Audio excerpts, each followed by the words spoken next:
महाभूकंप और भयंकर सुनामी की सबसे ताजा चेतावनी।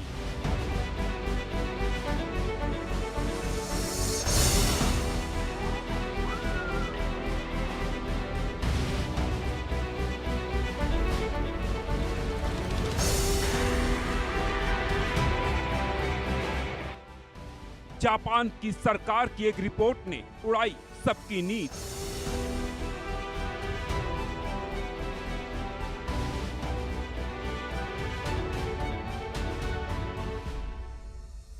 तीन लाख लोगों की मौत और भयानक तबाही की आशंका।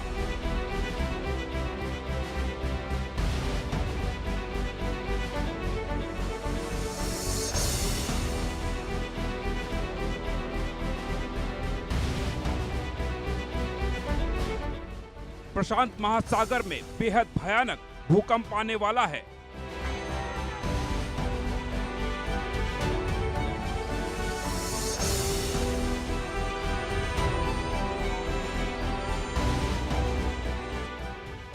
भूकंप पर नई चेतावनी दे गई दुनिया को खतरनाक टेंशन।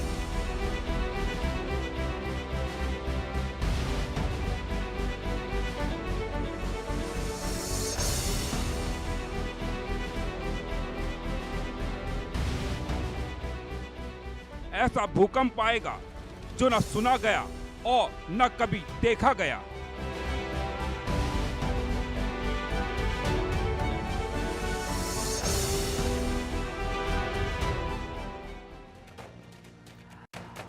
नमस्कार, आज आपको महाभूकंप भयंकर सुनामी पर जारी सबसे ताजा चेतावनी बताने जा रहे हैं, जिसमें कहा गया है कि एक ऐसा भूकंप आएगा जो न सुना गया और न देखा गया। 9 तीव्रता के महाभूकंप की चेतावनी ने दुनिया को बड़ी टेंशन दे दी है। बताया गया कि प्रशांत महासागर में एक भयानक भूकंप आने वाला है, जिसमें 3 लाख लोगों की मौत और भयानक तबाही की आशंका है। जापान सरकार ने एक रिपोर्ट जारी कर चेतावनी दी है और ये कहा कि प्रशांत महासागर तट के पास बेहद भयानक भूकंप आ सकता है। 9 तीव्रता का भूकंप इतना अधिक शक्तिशाली होगा कि सुनामी पैदा होगी। शायद ही इस दुनिया ने इसे अभी तक देखा होगा। सुनामी की प्रचंड लहर में सैकड़ों इमारतें तबाह हो सकती हैं। ये बेहद डरावना होगा। भूकंप और सुनामी के कारण कम से कम 3 लाख से अधिक लोगों की मौत हो सकती है।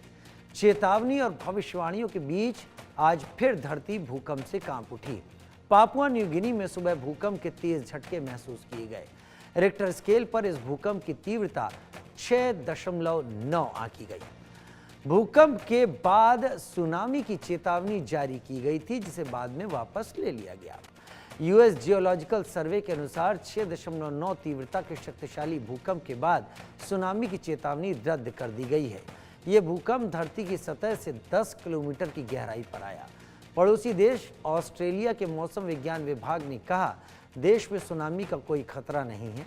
आपको बता दें कि पापुआ न्यू गिनी प्रशांत महासागर के रिंग ऑफ फायर पर मौजूद है, जहां सबसे ज्यादा भूकंप और ज्वालामुखी गतिविधि होती है।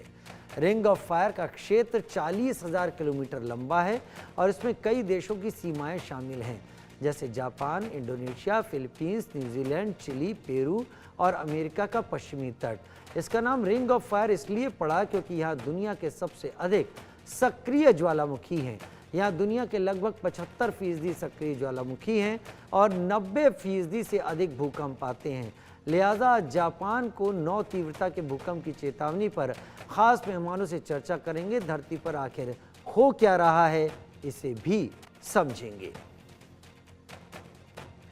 2 खास मेहमान हमारे साथ इस पर जुड़े हुए हैं। प्रोफेसर धीरज बनर्जी हमारे साथ जुड़े हुए हैं, डॉक्टर ए.के. बियानी मेरे साथ जुड़े हुए हैं। आप दोनों पहले भी मेरे साथ जुड़ चुके हैं। बहुत धन्यवाद समय निकालने के लिए हमारे साथ। Doctor A K. बियानी, सबसे पहले मैं आपसे शुरुआत कर लेता हूं। ये चेतावनी का आना और पिछले कुछ दिनों से सिलसिलेवार अलग अलग जगहों पर भूकंप का होना, आज पापुआ न्यू गिनी में 6.9 तीव्रता का भूकंप आना, ये सब कुछ किस तरफ इशारा कर रहा है? देखिए, जहाँ तक भूकंप आने की बात है, हर रोज़ हज़ारों भूकंप आते हैं। अंतर यही होता है कि वो भूकंप इतने छोटे होंगे कि उनके बारे में पता नहीं चलता। और ख़ास करके जब बड़े भूकंप आते हैं और ख़ास करके कोस्टल एरिया में आते हैं, तो उस वक्त रिस्क काफ़ी बढ़ जाती है। जैसे पापुआ न्यू गिनी में हुआ, यहाँ 6.9 का भूकंप आया। इससे पहले भी यहाँ पे 1998 में भूकंप आया था, और उस वक्त ये जो लहरें उठी थी वो करीब करीब 43 फीट से ज़्यादा ऊंची थी, उनकी मैक्सिमम हाइट थी, और अदरवाइज वो 30 फीट की हाइट की एवरेज उनकी हाइट थी। और उस वक्त 500 से या 2200 के बीच में अनुमान लगाया था कि इतने लोग मारे गए हैं। इसलिए पापुआ न्यू गिनी की जो चेतावनी है कि उन्होंने इसकी सुनामी की चेतावनी दी, वो जायज़ थी। पर ये अच्छा है कि वहाँ पर कोई सुनामी नहीं आई। पर जहाँ तक भूकंप लगातार आने की बात है, ये तो पृथ्वी की आंतरिक क्रियाओं के कारण होता है। और जैसा कि ये हम सब लोगों को मालूम है कि प्लेट मूव करती है और कहीं पे मूव करती है, इसका मतलब ये नहीं कि हर वक्त ही वो मूव करती है। वो मूव क्या करती है, वो झटके में मूव करती है, और जब झटके में मूव करती है तो उससे एक साथ काफ़ी अधिक एनर्जी निकलती है। और जब हम एवरेज की बात करते हैं तो कई सालों में जो प्लेट का मूवमेंट हुआ है उसको हम उसमें नंबर ऑफ ईयर से डिवाइड कर देते तो हमको एक एवरेज रेट निकल आती है। तो एवरेज रेट का कोई सेंस नहीं बनता है ऐसे केसेस में कि सेंस इस बात का बनता है कि मैग्नीट्यूड क्या था और उसके कारण कितना एरिया डिस्प्लेस हुआ। अगर एरिया अधिक ज़्यादा डिस्प्लेस होता है तो फिर उतना ही ज़्यादा उसमें नुकसान होता है। अब ये नुकसान जो है ये इस बात पर डिपेंड करता है कि भूकंप किस क्षेत्र में आया। अगर आबादी नहीं है, जैसे अंटार्कटिका में नहीं है, तो वहाँ भूकंप आ भी जाए तो उससे कोई ज़्यादा नुकसान नहीं होना है, क्योंकि वहाँ कुछ ही साइंटिफिक एक्सपीडिशन है और वो अपनी तैयारी अपने स्टेशनरी के हिसाब से रखते हैं। परंतु जो घनी आबादी के क्षेत्र हैं वहाँ पर अगर भूकंप आता है तो नुकसान ज़्यादा होता है। और यहाँ पर जो बार बार मूवमेंट हो रहे हैं पापुआ न्यू गिनी में, इसका कारण ये है कि ये एरिया हमेशा से भूकंप के प्रति संवेदनशील रहा है, और रोज़ाना यहाँ पे कम मैग्नीट्यूड के भूकंप के रोज़ाना रिकॉर्ड होते हैं। और जो मध्यम श्रेणी के भूकंप हैं वो अक्सर आते रहते हैं, और रेयरली बहुत हाई मैग्नीट्यूड के भूकंप यहाँ पे आते हैं। तो ये एरिया विश्व का सबसे सेंसिटिव जोन में आता है, और इस कारण यहाँ पर भूकंप को हम नज़रअंदाज नहीं कर सकते। प्रोफेसर धीरज बनर्जी, पापुआ न्यू गिनी में आया 6.9 का भूकंप रिक्टर स्केल पर, म्यांमार में 7.7, जिसे चाइनीज सीस्मोग्राफी सेंटर ने 7.9 कहा था। बाद में आफ्टर शॉक्स जब आए तो वो भी 6.5 तक के आफ्टर शॉक्स म्यांमार में आए थे, और थाईलैंड में भी उसका असर पड़ा था। लेकिन अब जापान की गवर्नमेंट अगर इस बात पर सोच रही है कि प्रशांत महासागर पैसिफिक सी में एक ऐसा अर्थक्वेक आ सकता है जो 9 इंटेंसिटी का हो रिक्टर स्केल पर, और उसके लिए तैयारी करना शुरू कर दी गई है कि अगर सुनामी फिर क्रिएट हो गई तो वो और बड़ी हालात ख़राब कर सकती है। ये वार्निंग और करंट सिनारियो में जो आजकल अर्थक्वेक्स अलग अलग जगह आ रहे हैं, क्या आप मानते हैं ये इशारा कर रहे हैं उसी तरफ जिसके लिए जापान अपने को रेडी कर रहा है? अब जापान का ये कहना मेरा ख्याल है कोई नई बात नहीं है।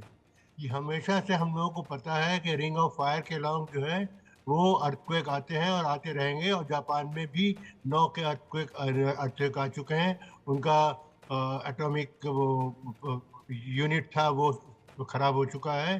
तो इसलिए ऐसी कोई बात नहीं है कि ये कोई एक नई बात कर रहे हैं। जापान लोग हमेशा से कहते आए हैं कि इस पैसिफिक में हमेशा से आएगी और कभी भी आ सकती है। 9 और 8 के भीतर जो तीव्रता के अर्थक्वेक हैं वो आते रहेंगे, और मैं नहीं समझता हूँ कि इसमें कोई एक नई बात है।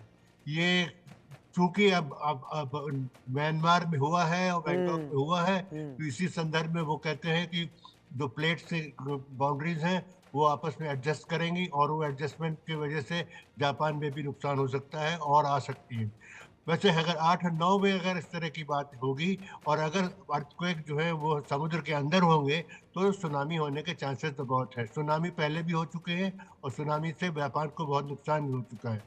तो सारे कोस्टल एरिया जो है, सारे स्पेसिफिक एरिया के सारा जो कोस्ट है पूरा कामचटका से ऊपर सोवियत यूनियन रशिया के पॉइंट्स, अमेरिका का जो छोटा सा पॉइंट है अंटार्कटिका वो उसका अलास्का का, वहाँ से लेकर और जापान चीन होते हुए नीचे तक बिल्कुल समुद्र नीचे तक, यहाँ तक कि ऑस्ट्रेलिया भी उसमें इंक्लूडेड है। तो ये इलाका तो हमेशा से जो कहते हैं अर्थक्वेक प्रोन रहा है, और हमेशा ही उम्मीद रहती है कि कभी भी किसी समय कभी भी बड़े स्केल में अर्थक्वेक